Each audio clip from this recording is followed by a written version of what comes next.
रेगिस्तान के किनारे बसे एक पुराने गांव में विराज नाम का सुनार रहता था। वह सोना तो शुद्ध बनाता था, पर उसका मन छल से भरा था। लोगों की आस्था का वह मजाक उड़ाता और कहता, किसी देवता का कोई असर नहीं होता। गांव में शनिदेव की बड़ी मान्यता थी और लोग उनके वाहन कौवा को आदर देते थे। एक दिन विराज को अपने आंगन में एक अजीब सा काला कौवा दिखा। उसकी आंखें सामान्य नहीं थीं, गहरी और स्थिर। कौवा बार बार आकर उसकी दुकान की चौखट पर बैठ जाता। विराज चिढ़ गया। उसने सोचा, यह अशुभ है, इसे हटाना ही होगा। उसी समय एक साधु वहां से गुजरे और बोले, बेटा, इसे मत भगाना, यह साधारण नहीं है। विराज हंस पड़ा।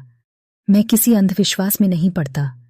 अगले ही दिन उसने जाल बिछाकर उस कौवे को पकड़ लिया। कौवा छटपटाया, पर विराज ने क्रूरता से उसकी जान ले ली। उस पल जैसे हवा थम गई। दूर खड़े पेड़ की पत्तियां भी शांत हो गईं। उस रात विराज ने सपना देखा। उसकी बनाई सोने की हर वस्तु काली पड़ रही है। सुबह उठा तो सच में उसकी दुकान का सारा सोना फीका और धूमिल हो चुका था। ग्राहकों ने लौटाना शुरू कर दिया। धीरे धीरे अजीब घटनाएं बढ़ने लगीं। उसकी बनाई चीजें टूटने लगीं, घर में झगड़े होने लगे और उसे हर जगह कौवों की कांव कांव सुनाई देने लगी, चाहे आसपास कोई कौवा हो या नहीं। एक अमावस्या की रात, जब विराज पूरी तरह टूट चुका था, वह उसी पेड़ के नीचे बैठा जहां उसने कौवे को मारा था। तभी वहां एक वृद्ध भिखारी आया। उसकी आंखें गहरी थीं, जैसे सब कुछ देख रही हों।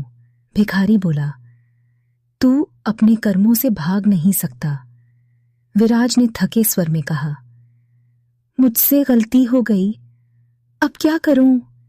तभी भिखारी का रूप बदलने लगा। वह कोई साधारण मनुष्य नहीं, स्वयं शनिदेव थे।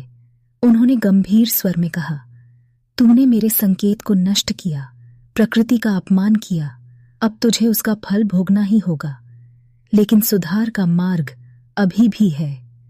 विराज रो पड़ा, प्रभु, मुझे एक मौका दीजिए। शनिदेव बोले, जब तक तेरे भीतर लोभ और घमंड रहेगा, तेरा हर सोना राख बनता रहेगा। जा, अपने हाथों से गरीबों के लिए आभूषण नहीं बल्कि भोजन बना। कौवों को अन्न दे और हर उस व्यक्ति की मदद कर जिसे तूने कभी ठगा है। अगले दिन से विराज बदल गया। उसने अपनी दुकान बंद कर दी और गांव के जरूरतमंदों की सेवा शुरू की। हर सुबह वह चुपचाप आंगन में दाना डालता, जहां अब कई कौवे आने लगे थे, पर उनमें से एक कौवा हमेशा अलग दिखता, शांत और गंभीर।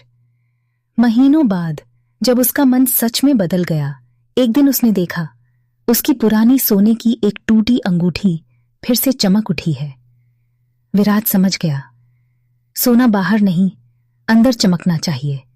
उस दिन से उसने कभी किसी जीव का अपमान नहीं किया और गांव वालों को भी यही सिखाया। शनि का प्रकोप डराने नहीं, सुधारने आता है। कमेंट में जय शनिदेव जरूर लिखें।